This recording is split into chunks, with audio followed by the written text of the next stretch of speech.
तर गेल्या वेळेस कुठपर्यंत आलो आपण? गेल्या वेळेस आपण आपल्या शरीरातली हाडं पाहिले, कोणत्या कोणत्या भागामध्ये किती किती हाडं असतात याचं अस्थिसंस्था. सगळं. अस्थिसंस्था पाहिलेली आहे. बरोबर. अस्थिसंस्था आणि शरीरात कोणत्या भागात कोणती हाडं आहेत, कोणती लांब आहेत, कोणती आखूड आहेत, बरोबर आहे. हम्म. कोणती हम्म. कोणती कुठं-कुठं आहेत, हे आपण हम्म. तिथं पाहिलेलं आहे. त्यासोबत त्याच्यामधला थोडासा भाग आणखीन आपला राहिलेला आहे. कारण अस्थिसंस्था म्हणजे नुसतं हाडं इतकंच नाही, तर हाडं, सांधे, अस्थिबंधनं, कंडरा हे सर्व मिळून अस्थिसंस्था बनते असं आपण पहिल्या तासामध्ये बघितलेलं आहे. मग आता आपल्याला सांध्यांचा किंवा आणखीन थोडासा भाग जो आहे, तो भाग आपण बघूया.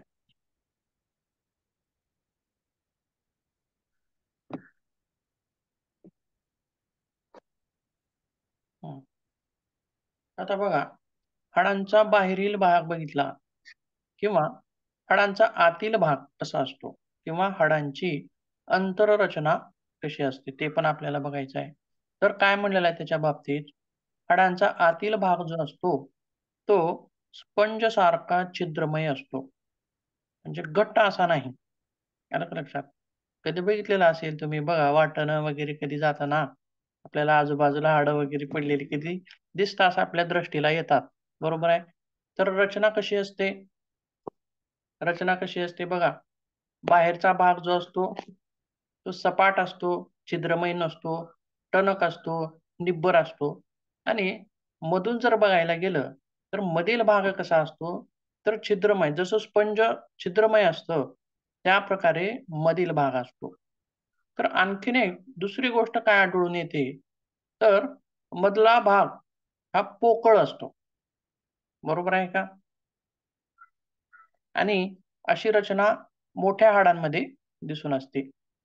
दिसून येते. आता बघूया ते आपण परत इमेजमध्ये बघूया किंवा पुढचं एक वाक्य बघूया, मग नंतर इमेज बघूया म्हणजे सर्वच सांगता येईल.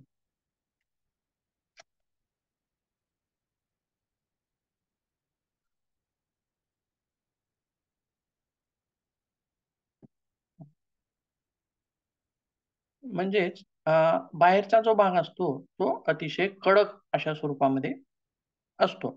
तसेच अस्थिमज्जा मग मधल्या भागाला काय म्हटलं जातं? तर मधल्या भागाला अस्थिमज्जा असं म्हटलं जातं किंवा त्यालाच बोन मॅरो असं सुद्धा इंग्रजीमध्ये म्हणतात. आणि अस्थिमज्जा म्हणजे हाडांच्या आतील भाग यामध्ये लाल आणि पिवळ्या रंगाचे भाग आढळतात. म्हणजे कोणते? 2 प्रकारचे भाग आपल्याला तिथं दिसून येतात. एक लाल प्रकारचा आणि एक पिवळ्या प्रकारचा. आणि लाल रंगाच्या भागामध्ये आर-बी-सीज आणि पिवळा रंग जो आहे, तो बघूया एकदा इमेजमध्ये.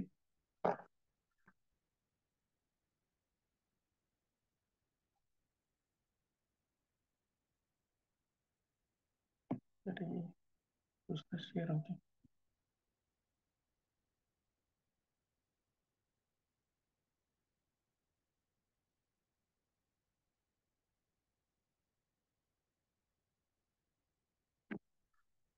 हं.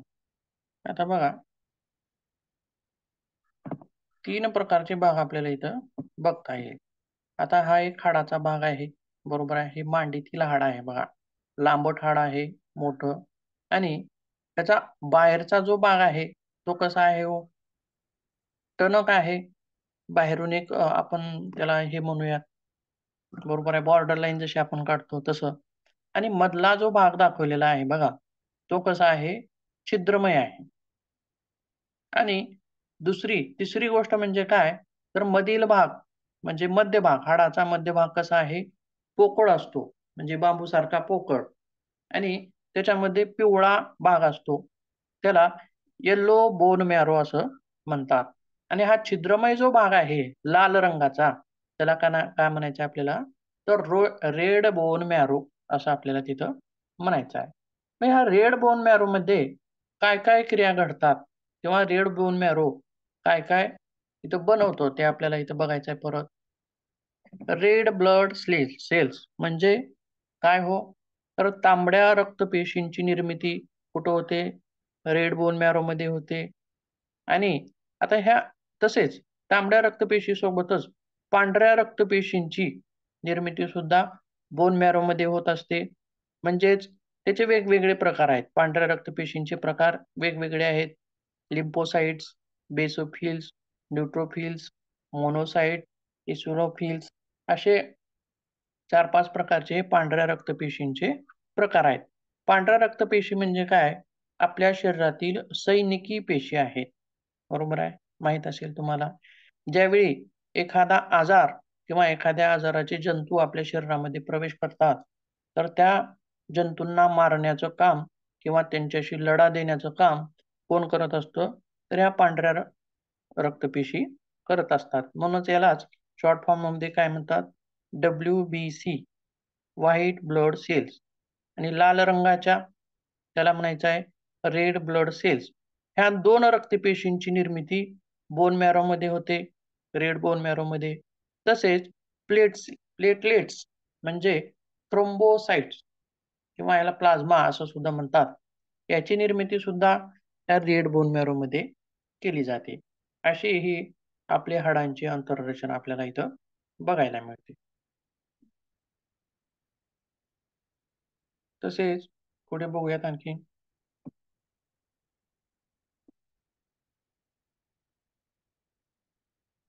हं. आता सांध्यांचे प्रकार. आताच मॅडमने म्हणले बघा, बरोबर आहे, की हाडं, तर नुसती हाडं म्हणजे हातात आपण किती हाडं सांगितली बघा. हे वरचं एक हाड, खालचं हाड. हे 2 हाडं जर उभं असं ठेवली, तर ते एकमेकाला चिटकून राहतील का? राहणार नाही. बरोबर आहे. आता 2 काड्या जर आपण धरल्या एकमेकापासून असं जवळ, तर त्या चिटकून राहतील का? चिटकून राहणार नाहीत. त्या पडतील किंवा विखुरतील. परंतु त्या 2 हाड्यांना एकत्रित ठेवण्याचं काम किंवा 2 पेक्षा अनेक हाडांना, म्हणजे अनेक म्हणजे कसं? आता मनगटातील जी हाडं आहेत, तिथं 2च आहेत का? हा सांधा कसा आहे? तर इथं अनेक हाडं एकत्र येतात, मिळतात.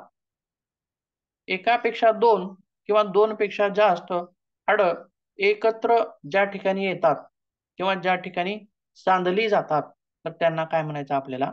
सांधे असं आपल्याला म्हणायचं आहे. तसेच मग सांध्यांचे प्रकार किती आहेत? तर सांध्यांचे एकूण 2 प्रकार आपल्याला, मुख्यतः 2 प्रकार आपल्याला तिथं पाहता येतात. एक आहेत चल सांधे आणि दुसरे आहेत अचल सांधे. आलं का लक्षात? आता यांच्या नावामध्येच आपल्याला लक्षात येतं बघा. आता हा कोपऱ्याचा सांधा आहे. हा हालतो, बरोबर आहे. पुढे होतो, मागे होतो, म्हणजे त्याला काय म्हणायचं आहे? चल सांधा. हालतो, बरोबर आहे. आणि जे अचल सांधे आहेत, म्हणजे ते हलत नाहीत, एकदम फिक्स असतात. ते कधीच हलत नाहीत. आपण सांधा कशाला म्हणलं? 2 हाडं एकत्र ज्या ठिकाणी येतात, त्याला आपण काय म्हणलेलं आहे? सांधा. पण ज्या काही सांधे चल म्हणजे हलतात, परंतु काही सांधे हलत नाहीत, म्हणजे पक्के गच्च बसवलेले असतात. मग असे सांधे कुठे आढळतात? सांगता येईल का तुम्हाला? तर बघूया आपण एकदा इमेजमध्ये परत. सर मेरुदंड. मेरुदंडातले पण चलच सांधे आहेत. कारण मेरुदंड टणक नाही. तो आपल्याला मागं झुकता येतं, पुढं झुकता येतं, बाजूला झुकता येतं. पण काठीसारखा भाग आहे का तो? दांडीसारखा भाग आहे का? दांडी असती तर मागं पुढं झुकता आली नसती. त्याच्यामध्ये सुद्धा जे डिस्क आहेत, जे सांधे आहेत, ते कसे आहेत? चलच आहेत. परंतु आता याच्यामध्ये बघा. ही काय आहे? आपली कवटी, बरोबर आहे. याच्यामध्ये हा रेषा दाखवलेल्या आहेत बघा, भेगा दिसतात. आपण कवटीमध्ये एकूण हाडं किती सांगितली होती हो त्या दिवशी? 8 हाडं 8. असतात आपण सांगितलेली आहेत. परंतु ही 8 हाडं जुडलेली आहेत. एकच हाड आहे का कवटीचं? नाही. तर 8 हाडं एकत्र येऊन कवटी बनलेली आहे. मग ही हाडं जिथं जुडलेली आहेत, त्याला आपण सांधा म्हणू शकतो का? बरोबर आहे. सांधा म्हणू शकतो. कारण सांध्याची व्याख्या काय आहे? एकापेक्षा दोन हाडं जिथे एकत्र येतात त्याला सांधा म्हणलेला आहे. परंतु आता हे जे सांधे आहेत, हे कशा स्वरूपाचे आहेत मग? अचल स्वरूपाचे आहेत. हे कधीच हालत नाहीत, डुलत नाहीत, झुलत नाहीत. बरोबर आहे. त्यांची जागा ते सोडत नाहीत. फिक्स आहेत. कायमस्वरूपी सांधे. 2 हाडं एकत्र आलीत, पण ते कधीच हलणार नाहीत. इतकी गच्च अशी बसलेली आहेत. हे मुख्य 2 प्रकार झाले. चल आणि अचल. तर बाकीचे बघूयात आणखीन. म्हणजे सर न हलणारे म्हणजे आपल्या कवटीची फक्त ही ना. कवटीचंच हाड ना सर, न हलणार. हो, हो. हो. कवटीचे आहेत. पुन्हा आपण इथं स्टर्नम ज्या छातीच्या फासळ्या इथं येऊन आपण बघितलेल्या आहेत बघा त्याच्यामध्ये. हां, ते पण हालत नाहीत. बरोबर आहे. छातीच्या पिंजऱ्यातील किती आहेत हाडं आपली? 24. आणखीन एक दाखवतो इमेज म्हणजे लक्षात येईल तुम्हाला. 24 हाडं आहेत. हो, हो. 24 आणि 25वा हाड म्हणजे मध्यभागी असतं. हे 24 हाडं, 24 रिब्स त्या 25व्या हाडाला जोडलेले असतात. परंतु आता हे जोड जो आहे, हा जोड सुद्धा कसा आहे? कायमस्वरूपी आहे. बरोबर आहे. हम्म. यांच्यामध्ये सुद्धा या जोडमध्ये सुद्धा हालचाल होत नसते. अशी वेगवेगळी उदाहरणं आपल्याला इथं पाहता येतात. पुढचे प्रकार बघूया.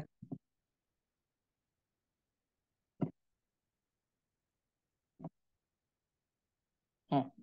सांध्याचे मुख्यत्वे 2 प्रकार, अचल सांधे आणि चल सांधे. अचल सांधे हे स्थिर स्वरूपात असतात. यांच्यामध्ये हालचाल होत नसते. चल सांध्यामध्ये हालचाल दिसून येते. तर चल सांध्यांचे सुद्धा विविध प्रकार पडतात. बघा आता चल सांध्यांचे प्रकार. त्याच्यामध्ये एक आहे बिजागिरीचा सांधा, दुसरा आहे उकळीचा सांधा, तिसरा खिळीचा सांधा आणि चौथा आहे सरकता सांधा.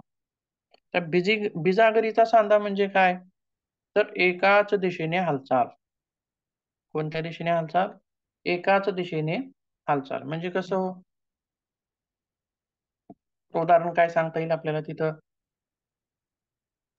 सर गुडघा. हां.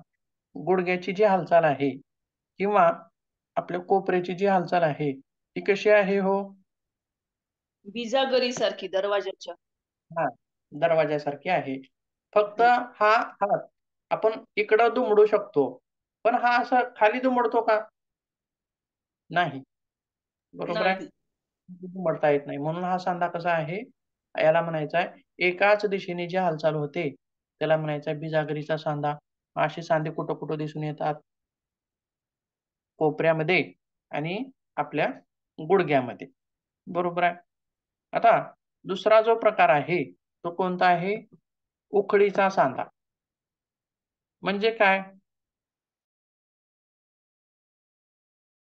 किंवा सर आपल्या खालून हिप जॉइंट मधला सांधा उकळीचा आहे.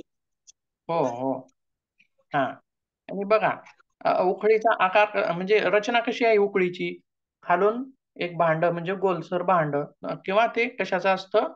दगडी असतं आणि वरून आपण पूर्वी म्हणायचं पार म्हणायचं बघा. बरोबर आहे. अगोदर उखळं होते. आता माहीत आहेत का तुम्हाला माहिती असतील बहुतेक आणि ती पार जी असते, ती सर्वत्र फिरते बघा. गोल फिरते, पुढे होते, मागे होते, बाजूला होते, इकडं होते. म्हणजे सर्व बाजूंनी तिची हालचाल होते. म्हणजे काय? आता कवटीचा आणि मेरुदंड कवटीचा आणि मेरुदंडाचा जो सांधा आहे. आता अ, हा मेरुदंड आहे आणि त्याच्यावर डोकं बसवलेलं आहे असं. बरोबर आहे. किंवा एक सरळ काठी आहे आणि त्याच्यावरती आपण पालथा तांब्या ठेवलो. म्हणजे जसं की गुढीपाडव्याला आपण तांब्या ठेवतो बघा तसा. आणि तो तांब्या जो आहे, तो कुणीकडे पण फिरवता येतो बघा. इकडं फिरवता येतो, इकडं, पुढं, मागं. म्हणजे हा सांध्याचा जो प्रकार आहे, त्याला म्हणायचा आहे उकळीचा सांधा आणि ह्याची हालचाल कशी आहे? सर्व दिशेने आहे. कसं बघा, पुढे, मागे, बाजूला, खाली, आणि गोल, बरोबर आहे. याला म्हणायचं आहे उकळीचा सांधा. तसेच पुढचा आणखीन एक प्रकार बघूया.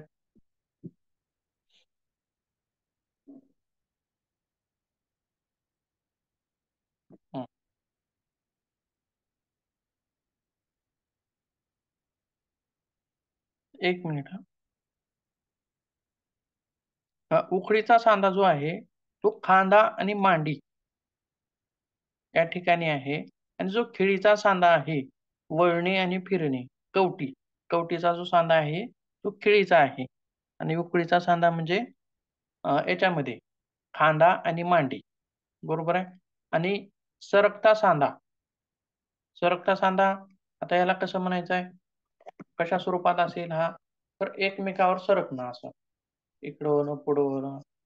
हे म्हणजे हे जी सांध्याची रचना आहे ती कुठं आहे, मनगटातल्या हाडांमध्ये ती दिसून येते.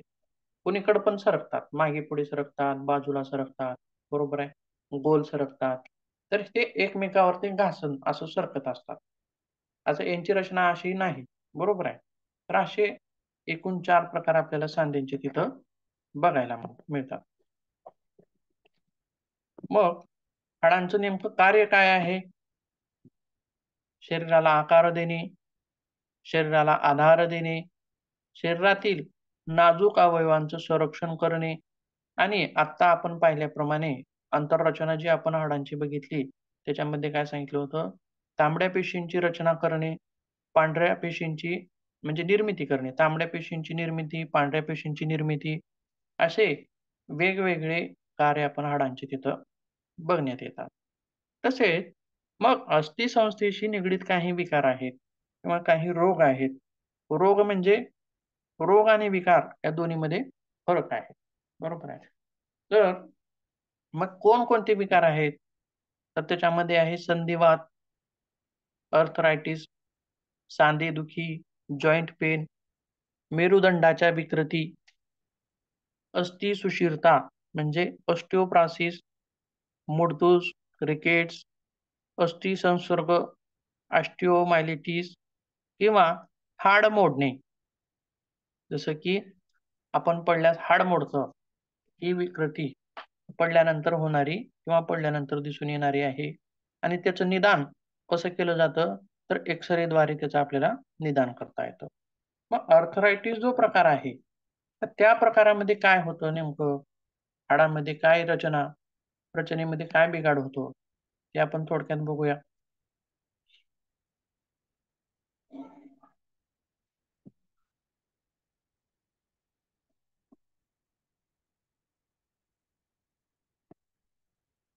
आता बघा, हे 2 हाडं एका सांध्यामध्ये जुडलेली आहेत, आणि याच्यापूर्वी आपण खुर्चेचा पण अभ्यास केलेला आहे आणि अस्थिबंधनांचा पण अभ्यास केलेला आहे. या सर्वांनी मिळून आपला सांधा तयार होतो. तर पहिला जो जॉइंट आहे, हेल्दी जॉइंट आहे, बरोबर आहे. त्याच्यामध्ये काही विकृती आपल्याला दिसून येत नाही. मग हे पुढचे जे 2 जॉइंट आहेत, आता त्याच्यामध्ये बघा, एक पहिला प्रकार आहे ऑस्टिओआर्थरायटिस, आणि रिमॅटॉइड आर्थरायटिस म्हणजे दुसरा प्रकार आहे. तर याच्यामध्ये तुम्हाला काय दिसून येतंय हो? काय झालेलं वाटतंय? सांगता येईल? तो जो पहिला आहे ना, तर तो आतल्या बाजूने झुकला आहे. आतल्या हां, बाजूने बरं. म्हणजे सॉरी, बाहेरच्या बाजूने म्हणजे दोन गुडघे आहेत ना, असतात ना, तर हां, त्याच्यामध्ये आपल्या दोन्ही गुडघ्यांमध्ये अंतर अंतर होत चाललेलं आहे. हां. बाहेरच्या बाजूने कर्व झालेला आहे तो गुडघा. आणि तो बरं. दुसरा आहे ना, दुसरा तर त्याचं झीज झालीये त्या गुडघ्याच्या, जे 2 हाडं आहेत त्याची झीज झालीये असं दिसतंय. हां, हां, हां. छान, बरोबर आहे. बघा, आता खुर्च्या असणं म्हणजे आता दोन्ही हाडांच्या वरती एक लेयर आहे निळ्या प्रकारची. ती काय करत असते, हाडांना एकमेकांना घासू देत नाही. हाडांचं घर्षण होऊ देत नाही. किंवा मध्ये एक भाग असतो, तो म्हणजे गादीसारखा एक भाग असतो, आणि सायनोव्हियल नावाचं फ्लुइडमध्ये असतं. बरोबर आहे. आता निळसर जो भाग आहे, पहिल्या आकृतीमध्ये बघा 3 आकृत्या आहेत. पहिल्या आकृतीमध्ये निळसर जो भाग आहे, तो सायनोव्हियल फ्लुइडचा भाग आहे. परंतु आता ह्या नंतरच्या ज्या 2 आकृत्या आहेत, आता दुसऱ्या आकृतीमध्ये सुद्धा सायनोव्हियल फ्लुइड जे आहे ते कमी झाले आणि खुर्चेचा भाग तो सुद्धा कमी झालाय किंवा दोन्ही सांध्यामधील अंतर ते पण कमी झाले. बरोबर आहे. म्हणजे काय होईल किंवा आता नंतर लगेचच दुसरी रचना बघूया आपण.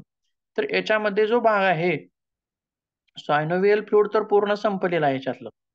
बघा थोडंफार पण शिल्लक राहिलेलं नाही.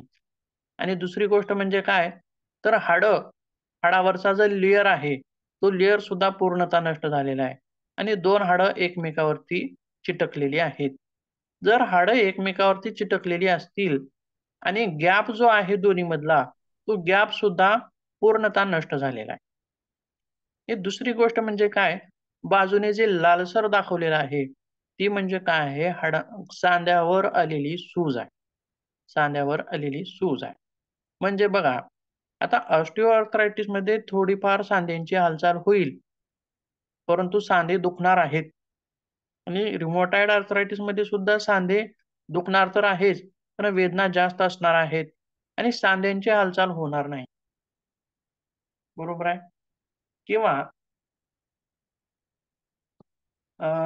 आता बघा एखादी संधिवाताची जी व्यक्ती तुम्ही जर बघितलेली असेल, तर काही लोकांची जी असं बोटं जी असतात वाकडी झालेली असतात बघा. वाकडी होऊन बसलेली असतात आणि ते हलत नाहीत. असं पाहिले का कधी कोणाचं? हो सर. बरोबर आहे. हलत नाहीत बघा. त्यांच्यामध्ये हालचाल होत नाही. बोटं हो एकदम असं वाकडी वाकडी होऊन चा- बसलेली असतात. म्हणजे चालू हाडं चालू चिटकलेली आहेत. हा, असा चालू चालू असं वाकडी काय होतात. म्हणलात? चालू चालू हां. म्हणजे हालचाल चालू असतानाच कधी कधी त्यांच्या म्हणजे असं हाताला किंवा पायाच्या बोटांना असे वाकडी होणं वगैरे होतं. हं. हां. आता हे पुढचे प्रकार आहेत. लगेचच दिसून येत नाहीत. आणि हा असे प्रकार कधी दिसून येतात? तर ज्यांचं वय जास्त झालेले आहेत, वयस्कर झालेले आहेत, अशा लोकांमध्ये असे प्रकार दिसून येतात. आणि तुम्ही योगा शिकत आहात त्याच्यामुळं सांधे दुखी किंवा जॉइंट पेन किंवा आर्थरायटिस याच्यामध्ये योगामधला कुठला भाग जास्त उपयोगी पडत असेल, तर सूक्ष्म व्यायामांचा भाग. आताच तुम्हाला मॅडमनी पण सांगितलंय बघा, हे सूक्ष्म व्यायामांचे प्रकार असे असे जे प्रकार आहेत. पण ते पूर्वीपासूनच करायला पाहिजेत. आलं का लक्षात? प्रिव्हेन्शन पण होईल आणि ज्यावेळी सूक्ष्म व्यायामांचे प्रकार केले जातात, तर सायनोव्हियल फ्लुइड जो आहे, त्याचं प्रमाण तिथं वाढतं. आलं का लक्षात? म्हणजे जेणेकरून भविष्यात पण तसे विकार तुम्हाला उद्भवणार नाही. आता हे झाला आर्थरायटिसचा भाग. आणखीन दुसरा विकार कुठला बघितला आपण?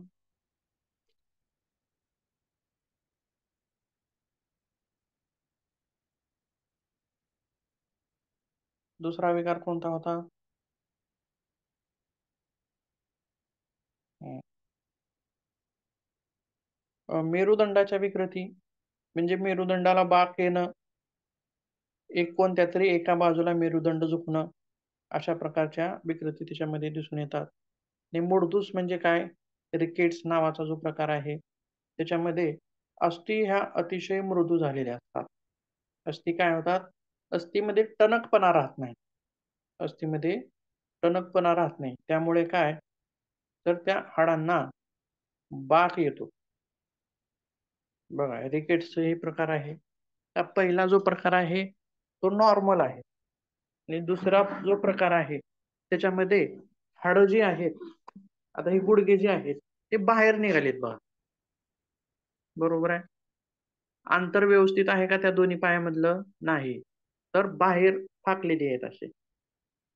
आणि तिसरा जो प्रकार आहे, त्याच्यामध्ये हाडं मध्ये वळालेली आहेत. म्हणजे मूळदूस या प्रकारामध्ये काय होतं? हाडं ही खूप मृदू होतात, लवचिक होतात, वाकतात आणि त्याच्या पुढचा एक प्रकार आहे ऑस्टिओपॉरोसिस नावाचा. त्याच्यामध्ये काय होत असतं बघा, तर आत्ताच आपण एक इमेज बघितली होती. लगेच पुढचा भाग पण बघू आपण. आता बघा, हाडांची आंतररचना कशी असते म्हणलं आपण? छिद्रमय असते, म्हणजेच स्पंजसारखी छिद्रमय असते असं म्हणलं. आता हे पहिलं जे बोन आहे ते नॉर्मल बोन आहे आणि दुसरं जे बोन आहे तर याच्यामध्ये जो छिद्रमय भाग आहे तो कसा आहे हो? त्याच्यातले छिद्र मोठे मोठे आहेत. हा, याच्यातली छिद्र मोठी आहेत. म्हणजेच त्या हाडाचं, ह्या दोन्ही हाडांचं जर वजन केलं तर कोणत्या हाडाचं वजन जास्त होईल हो?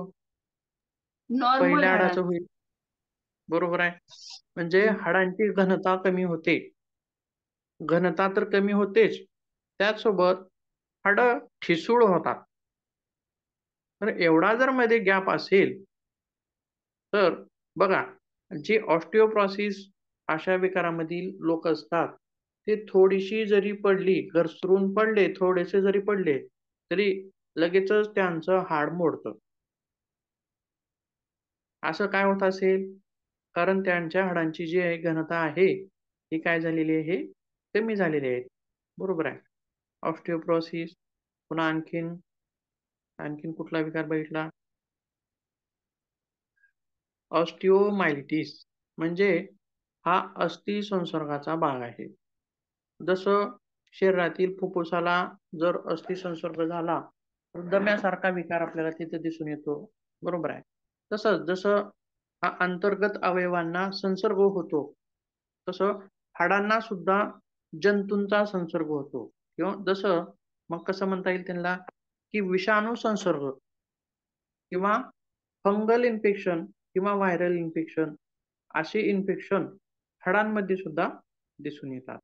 आता या बोनमध्ये आपल्याला दिसून येईल बघा, हा हिरवट प्रकारचा जो भाग दाखवलेला आहे तो काय आहे? अस्थिला इन्फेक्शन झालेलं आहे. आणि अस्थिला जर इन्फेक्शन झालं तर ते हाडं दुखायला लागतात. तिथं सुद्धा हाडांची विकृती वाढू शकते आणि लवकर निदान होणं तिथं सुद्धा गरजेचं आहे. तर ह्या झाल्या हाडांच्या वेगवेगळ्या विकृती. इतक्याच विकृती आहेत का? आणखीन बऱ्याच विकृती त्याच्यामध्ये आहेत. आणि हाडं जर मजबूत ठेवायची असतील तर त्याच्यासाठी रेग्युलर एक्सरसाइज, योगा म्हणा किंवा चालणे, फिरणे, खेळ खेळणे अशा कृती करायला हव्यात. किंवा कोवळ्या उन्हामध्ये बसणं, व्हिटॅमिन डी ची कमतरता सुद्धा आपल्या हाडांना कमकुवत बनवते, हाडांना नाजूक बनवते, ठिसूळ बनवते. व्हिटॅमिन डी सुद्धा तितकंच आवश्यक आहे. आणि कॅल्शियम, कॅल्शियम सुद्धा कमी पडल्यामुळे हाडं ठिसूळ होतात. बरोबर आहे. तर या सर्व गोष्टी आपल्या हाडांच्या आरोग्यासाठी आवश्यक आहेत. म्हणजेच काय? व्हिटॅमिन डी, कॅल्शियम, मिनरल्स आणि खेळ खेळणे किंवा व्यायाम करणे असे प्रकार हाडांच्या आरोग्यासाठी तिथं आवश्यक दिसून येतात. आणि मालीसारखा जो प्रकार आहे तो सांध्यांना निरोगी ठेवण्यासाठी सुद्धा आपण तिथं उपयोगी करू शकतो. आता हा झाला अस्थिसंस्थेचा भाग. आता पुढे बघायचं आपल्याला मसल्स सिस्टीम, स्नायू संस्था.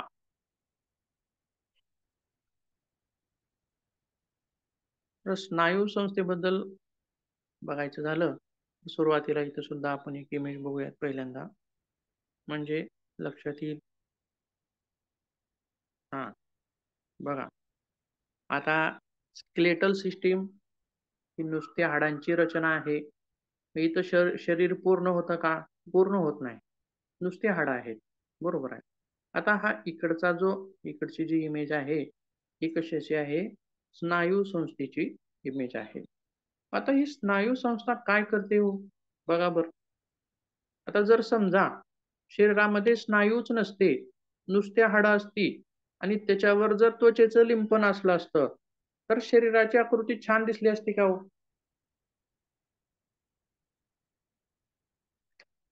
नाही. बरोबर आहे. जे हाडाचा नुसता सापळा आहे आणि त्याच्यावर फक्त त्वचा आहे असं जर असतं तर शरीराची आकृती चांगली दिसली असती का? कदाचित दिसलीच नसती.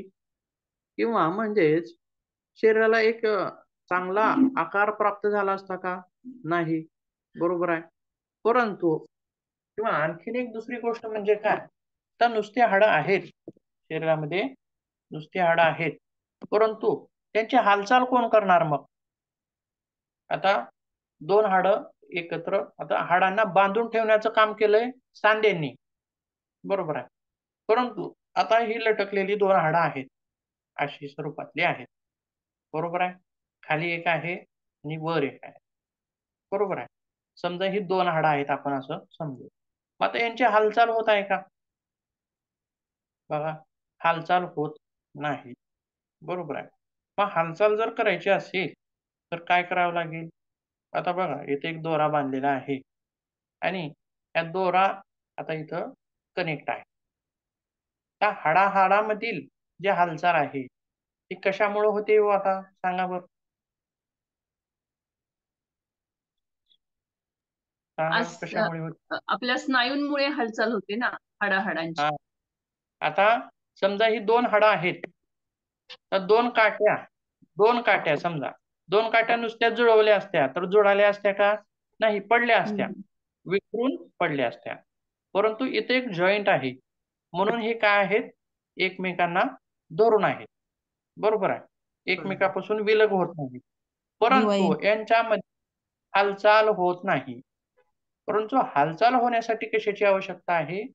स्नायूंची आवश्यकता आहे, बरोबर आहे. म्हणून स्नायूंचा महत्वाचं जे कार्य आहे ते शरीराची हालचाल घडवून आणणं, बरोबर आहे. शरीराला चांगला आकार प्राप्त करणं किंवा हाडाचा जो सापळा आहे त्या सापळ्याला व्यवस्थित सांधून ठेवणं, बांधून ठेवणं, हे कार्य सुद्धा हे स्नायूंचं आहे. शरीराला सुंदर आकार प्राप्त करून देणं, हे सुद्धा स्नायूंचंच कार्य आहे. मग बघूयात नेमकं स्नायूबद्दल आपल्याला काय काय पाहता येईल.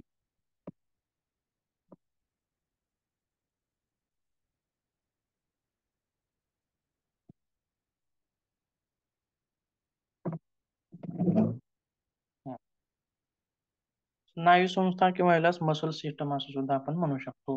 आणि स्नायूंचा अभ्यास करणाऱ्या शास्त्राला मायोलॉजी असं म्हणतात. आणि हाडांचा अभ्यास करणाऱ्या शास्त्राला काय म्हणलो हो आपण? आठवते का? ऍस्ट्रोलॉजी. हा, ऑस्टिओलॉजी, बरोबर आहे. तसंच आता स्नायू हा, मग आता जसं हाडं कशापासून बनलेली होती? अस्थिच्या सेल्स, बोन सेल्स कोणकोणत्या होत्या? ऑस्टिओब्लास्ट, ऑस्टिओक्लास्ट, बरोबर आहे. अशा 4 प्रकारच्या सेल्स पासून हाडं बनलेली आहेत असं म्हणलं आपण. आणि कॅल्शियम, मॅग्नेशियम अशा काही घटकापासून बनलेली आहेत असं म्हणलं. तसं मग स्नायू हे कशापासून बनलेले आहेत? यांच्या पेशी काय आहेत? तर स्नायू पेशींच्या ऊतींच्या समूहापासून हे स्नायू बनलेले असतात, बरोबर आहे. तसंच स्नायू हे तंतूंचे बनलेले असतात व स्नायू तंतूमध्ये अनेक मायोफायब्रिल्स असतात. मायोफायब्रिल्समध्ये मायोफिलामेंट आणि पासून बनलेले असतात आणि या मायोफिलामेंटमध्ये ॲक्टिन व मायोसिन ही प्रथिनं असतात. मग बघूया रचना. आता ह्या वाक्यावर तर तुम्हाला आपल्याला लक्षात येण्यासारखं नाही. म्हणजे जसं आता हे स्नायूच्या मसल्स कशा आहेत? तर मसल्सचे हे पेशींचे प्रकार आपण वेगवेगळे बघितले. काही गोलसर होते, काही क्युबिकल होते, काही लांबट होते, बरोबर आहे. तसेच स्नायूच्या पेशी कशा आहेत? लांबट स्वरूपाच्या असतात आणि त्या कशा असतात? गुच्छ स्वरूपात असतात. गुच्छ स्वरूपात म्हणजे काय? तर बघा, एखादं वायर आपण घेतलं किंवा आणखीन एक आपण शब्दप्रयोग तिथे केला, तंतू. आता कशाला म्हणायचं हो तंतू? किंवा ज्यावेळी आपण ऊस खातो बघा, तर ऊसामध्ये लांबट धागे असतात, बरोबर आहे. रचना कशी असते? मध्ये लांबट धागे असतात. आपण ऊस खाऊन थुंकून दिला की लांबट धागे उरतात ते आणि मधला रस आपण पीत असतो, खात असतो, बरोबर आहे. मग स्नायूंची रचना सुद्धा तशीच आहे, तंतूपासून आहे. या ज्या स्नायूंच्या पेशी आहेत, त्या स्नायूंच्या पेशी कशा आहेत? गोलसर आहेत का? चौकोनी आहेत का? किंवा घनाकृती आहेत का? म्हणजे ठोकळ्यासारख्या? तर नाहीत. तर या कशा आहेत? लांबट धाग्यासारख्या आहेत, तंतूसारख्या आहेत, अशी रचना आहे.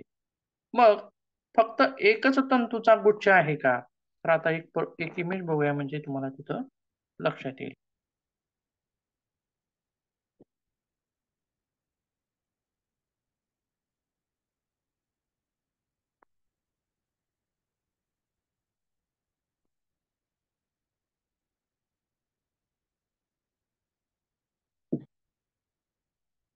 बघा, तर ही मसल्सची रचना आहे. आता पहिल्यांदा हाडाला चिटकलेला पांढरट भाग तो आहे टेंडॉन आहे, बरोबर आहे. आणि त्याच्या टेंडॉनच्या पांढरट भागाच्या नंतर लालसर जो भाग असतो तो कशाचा असतो? मांसपेशीचा असतो. आणि त्याचसोबत आता बघा, तर पहिला जो आहे मागचा भाग आणि पुढचा भाग आहे दुसरा भाग. तर ह्या 2 नंबरच्या भागासारखे अनेक भाग आहेत मागच्या भागामध्ये, बरोबर आहे. दिसतंय का? आणि त्याच्यामध्ये सुद्धा अनेक गोलसर भाग आहेत आणि परत ते पुढे आले आहेत आणि वायर सारखा पुंज आहे. बघा, आणखीन एकदा मी सांगतो बघा. एक वायर आहे. मग एकच वायर आहे का? तर नाही. तसे आपण 10 वायर एकत्र केली, बरोबर आहे. तर एका वायरची रचना कशी असते, की मध्ये तारा असतात. तांब्याच्या तारा असतात, अनेक तारा असतात आणि वरून काय असतं? लेयर असतं. बरोबर आहे. तसे अनेक वायर आपण समजा 15 वायर एकत्र केले, म्हणजे त्याचा काय होईल? गुच्छ होईल. बरोबर आहे. मग त्याच्या पुढे जर जाऊन बघायचं झालं, त्याच्यातलं एक वायर बाहेर आपण काढलं. मग त्याच्यामध्ये एका वायरमध्ये रचना कशी आहे? अनेक तारा आहेत. बरोबर आहे. परत त्याच्यामधून आणखीन एक वायर बाहेर काढलं, तर त्याच्यामध्ये सुद्धा आणखीन तारा आहेत. म्हणजे ह्या काय आहेत? पेशी. म्हणजेच अनेक पेशी, धाग्यासारख्या अनेक पेशी एकत्र येऊन मांसपेशींची रचना झालेली असते. स्नायूंची रचना झालेली असते. समजतंय का हे स्नायूचं?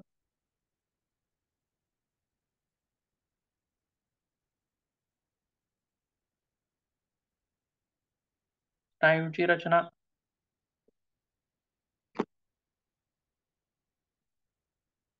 समजते का?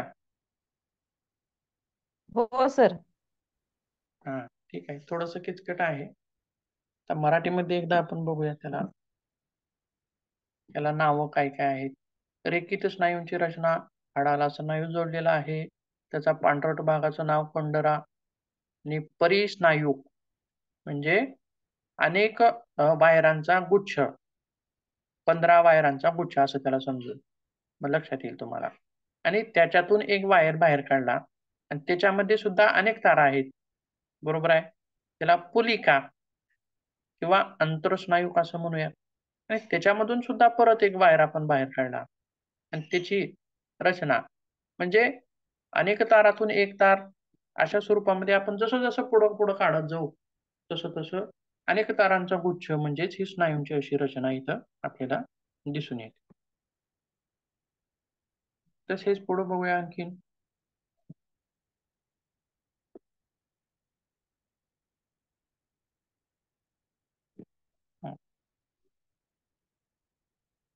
स्नायू अंकुंचन व प्रसरण पावतात. त्यामुळे सजीवांना हालचाली करणं शक्य होतं. सजीवांना हालचाली करता येतात. हालचाली करण्यासाठी महत्वाचा घटक म्हणजे स्नायू. आता ह्या हालचाली कशा? आंतरिक व बाह्य, दोन स्वरूपाच्या हालचाली सांगितलेल्या आहेत. तर बाह्य हालचाली म्हणजे काय? आपण आता आता मी बोलतोय. बोलतोय म्हणजे काय? तर इथले जे स्नायू आहेत ते कार्य करत आहेत. बरोबर आहे. माझं ओठ म्हणजे तोंड उघडत आहे, बंद होत आहे किंवा जीभ जीभ सुद्धा काय आहे? स्नायूच आहे. बरोबर आहे. ती पण कार्य करत आहे. किंवा माझा हात जवळ येतोय, लांब जातोय, जवळ येतोय, लांब जातोय. या ज्या क्रिया आहेत, या ज्या हालचाली आहेत, या हालचालींना काय म्हणायचंय? बाह्य हालचाली. काय म्हणायचं? बाह्य हालचाली. बरोबर आहे.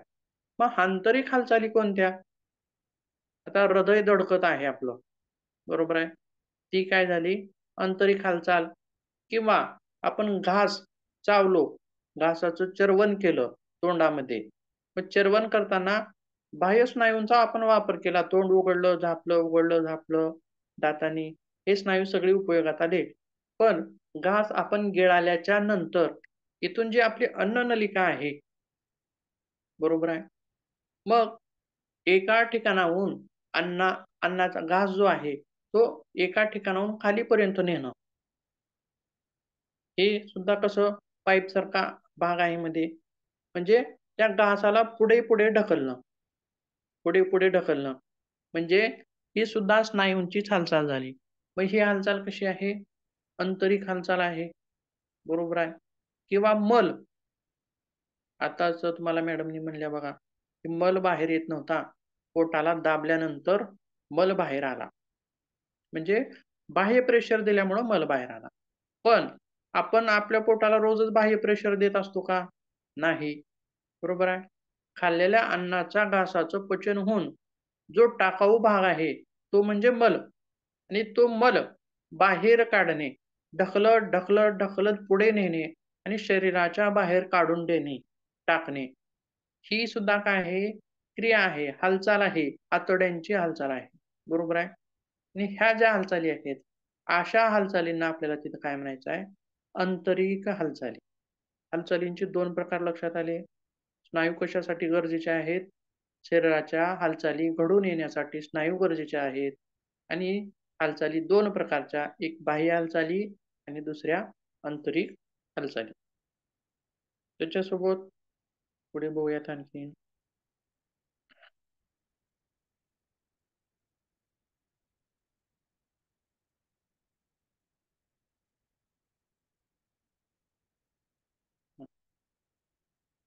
आता बघा, दुसरी गोष्ट म्हणजे काय?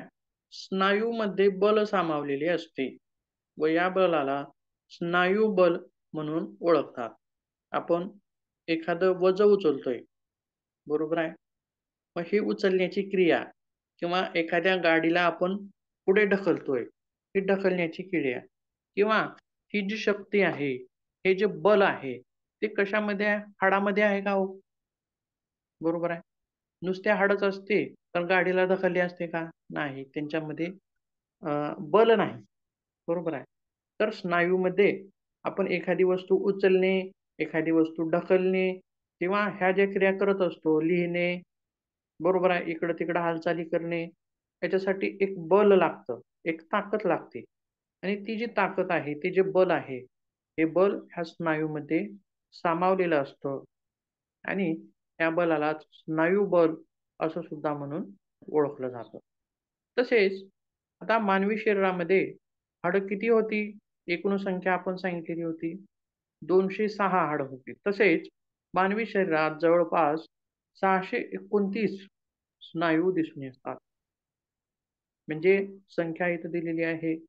आणि प्रौढ निरोगी माणसाच्या शरीराचे वजन म्हणजे एकूण शरीराच्या वजनापैकी तर हाडं बाजूला केली तर मांसाचं वजन किती होईल? तर एकूण 40% वजन हे कशाचं असतं? मानवी शरीरामध्ये हे मांसपेशींचं असतं. पुण्या निरोगी आणि त्या व्यक्तीच्या उंचीवर किंवा त्याच्यावरती अवलंबून ते असतं. परंतु निरोगी व्यक्तीमध्ये 40% वजन हे एकूण वजनाच्या मांसपेशींचं वजन असतं. तसेच स्त्रियामध्ये एकूण शरीराच्या वजनाच्या 30% वजन हे मांसपेशींचं असतं. वजनाच्या बाबतीत आहे. तसेच आता सर्वात शक्तिशाली स्नायू जे आहेत, ते कुठे आढळतात? तर सर्वात शक्तिशाली स्नायू जबड्यामध्ये आढळतात. बघा, आपण एखादी काहीतरी चावायचं आहे किंवा सुपारी फोडायची आहे किंवा आणखीन काय आहे, तर हे जबड्याचे जे स्नायू आहेत, ते अतिशय शक्तिशाली स्नायू म्हणून त्यांना ओळखलं जातं. आणि दुसरी गोष्ट कार्यरत स्नायू जे रात्रंदिवस कार्य करतात. 1 मिनिट सुद्धा थांबत नाहीत. 1 सेकंद सुद्धा थांबत नाहीत. मग असे स्नायू कुठं असतील हो? सांगा बरं. सर आपलं हृदय आणि फुफ्फुस. हृदय. फुफ्फुसाला आपण एखाद्या वेळेस 1 मिनिट थांबू शकतो, कुंभक करून थांबू शकतो. पण हृदय जे आहे हे अविरत काम करणार आहे. 1 मिनिट सुद्धा थांबत नाही. 1 सेकंद सुद्धा थांबत नाही. म्हणून हे हृदय सुद्धा कशाने बनलेलं आहे? हाडानं बनलेलं आहे का? नाही. मांसपेशींनी बनलेलं आहे, स्नायूंनी बनलेलं आहे. आणि हे जे स्नायू आहेत, तर या स्नायूंची ओळख काय आहे? काय म्हटलं जातं? या स्नायूंना तर सर्वात कार्यक्षम स्नायू म्हणून त्यांची ओळख आहे. हे हृदयाचे स्नायू असतात. तसेच शरीरातील सर्वात मोठा स्नायू हा ग्लूट्स मॅक्झिमस, तर सर्वात लहान स्टेपिडियस म्हणजे कानामध्ये असतो. ग्लूट्स मॅक्झिमस कुठे असतो? बघूयात एकदा.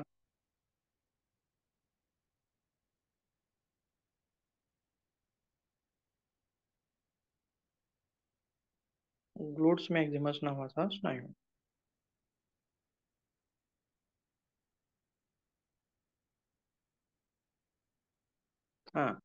वरून 2 नंबरचे जे नाव आहे बघा. पहिल्यांदा आहे ग्लूट्स मेडियस आणि दुसऱ्यांदा आहे ग्लूट्स मॅक्झिमस. म्हणजे शरीरातील सर्वात मोठा स्नायू म्हणून ह्या ग्लूट्स मॅक्झिमसला ओळखलं जातं. त्याचसोबत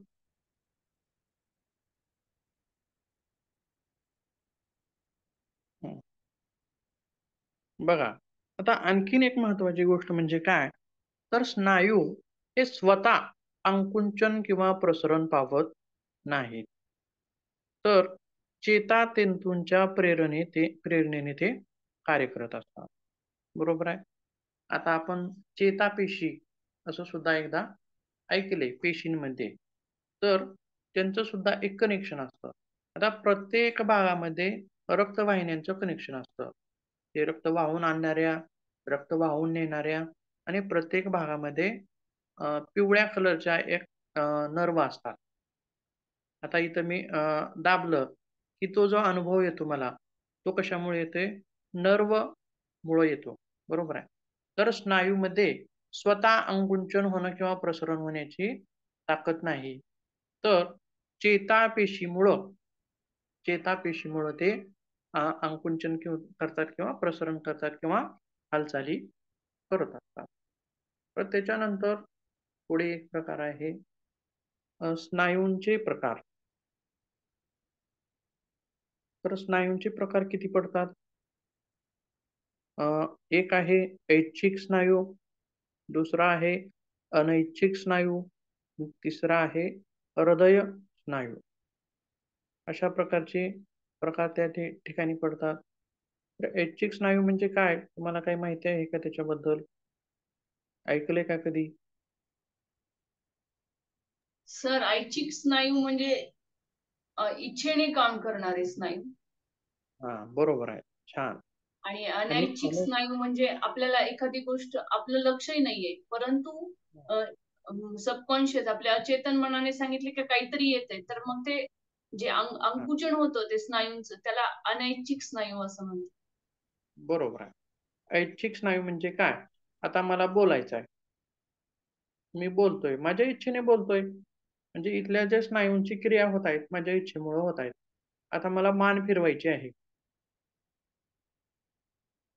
म्हणजे हे माझ्या हातात आहे. मी मान फिरवणार किंवा न फिरवणं, हे कोणाच्या हातात आहे? माझ्या हातात आहे किंवा माझ्या इच्छेवर आहे. माझ्या मनावर आहे. आता काय केलं मी? हात वर घेतला आणि खाली घेतला. आता हे हे सुद्धा कशावर आहे? माझ्या इच्छेवर अवलंबून आहे. बरोबर आहे. हात वर घ्यायचा का नाही? हे कोणावर आहे? माझ्या इच्छेवर अवलंबून आहे. बरोबर आहे. म्हणजे या स्नायूंच्या ज्या क्रिया आहेत, त्या आपल्या इच्छेवरती अवलंबून असतात किंवा आपल्या मनावरती अवलंबून असतात. बरोबर आहे. मग अशा गोष्टींना अशा स्नायूंना काय म्हणायचं आहे, तर ऐच्छिक स्नायू आणि अनैच्छिक स्नायू म्हणजे काय, तर ज्या स्नायूंवरती आपल्या इच्छेचं तिथं काही चालत नाही, आपलं नियंत्रण त्या स्नायूवरती राहत नाही. म्हणजेच थोडक्यात हृदयाची स्नायू. आता मला समजा आता हृदय खूप काम करतंय, म्हणून 1 मिनिट मला हृदयाला थांबवायचं आहे. थांबवता येईल का हो? नाही. येईल का? नाही. कारण ते जे स्नायू आहेत, ते माझ्या इच्छेवर कार्य करत नाहीत. बरोबर आहे. किंवा आता फुफ्फुस आहे. श्वासोश्वास करते, श्वसन करते. तर मला माहीत नसलं तरी आता आपण झोपलेलो असलो, तरी श्वसनाची क्रिया होत असते. म्हणजे ते आपल्या इच्छेवर आहे का? किंवा अन्नाचं पचन होणं, खाल्लेल्या अन्नाचं पचन होणं किंवा मलाला पुढे ढकलणं, म्हणजे मोठ्या आतड्याचं काम असतं, मल पुढे ढकलणं. अन्नाचं पचन कुठं होतं? जठरामध्ये. अन्नातले घटक कुठं शोषून घेतले जातात? लहान आतड्यामध्ये. किंवा जठर असेल, यकृत असेल, हृदय असेल, ह्या असे जे अवयव आहेत, तर अशा अवयवांच्या मासपेशी कशा आहेत, स्नायू कसे आहेत, तर अनैच्छिक आहेत. त्यांच्यावर आपला काहीही अधिकार चालत नाही. हे स्वतःचं कार्य स्वतः करत असतात. बरोबर आहे. म्हणजे 2 फरक आपण इथं बघितलेले आहेत. एक ऐच्छिक आणि 2 अनैच्छिक. बरोबर आहे. तर बाकीचा किंवा एक भाग बघूयात तेवढा ऐच्छिक स्नायूंचा थोडा.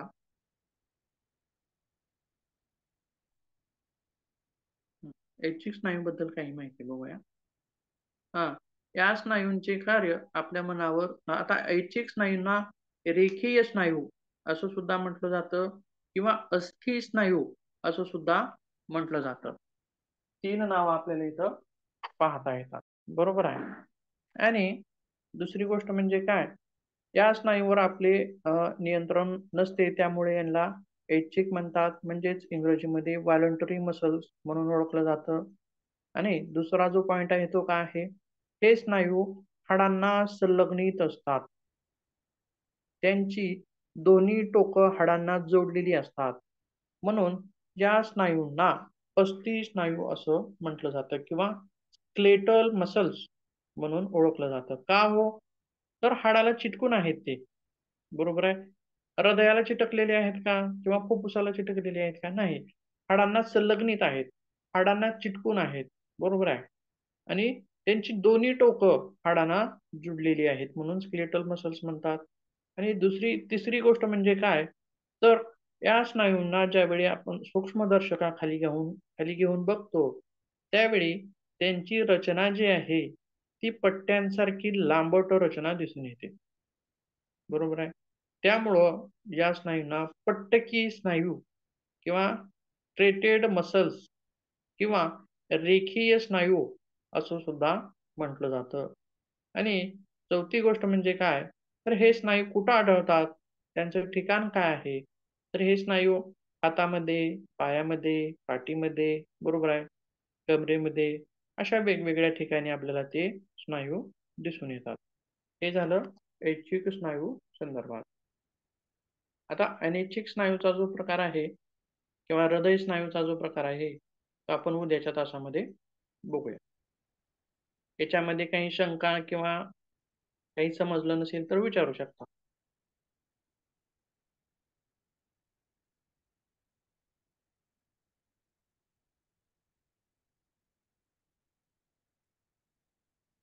सर समजलंय. ठीक आहे, ठीक आहे. थांबूया.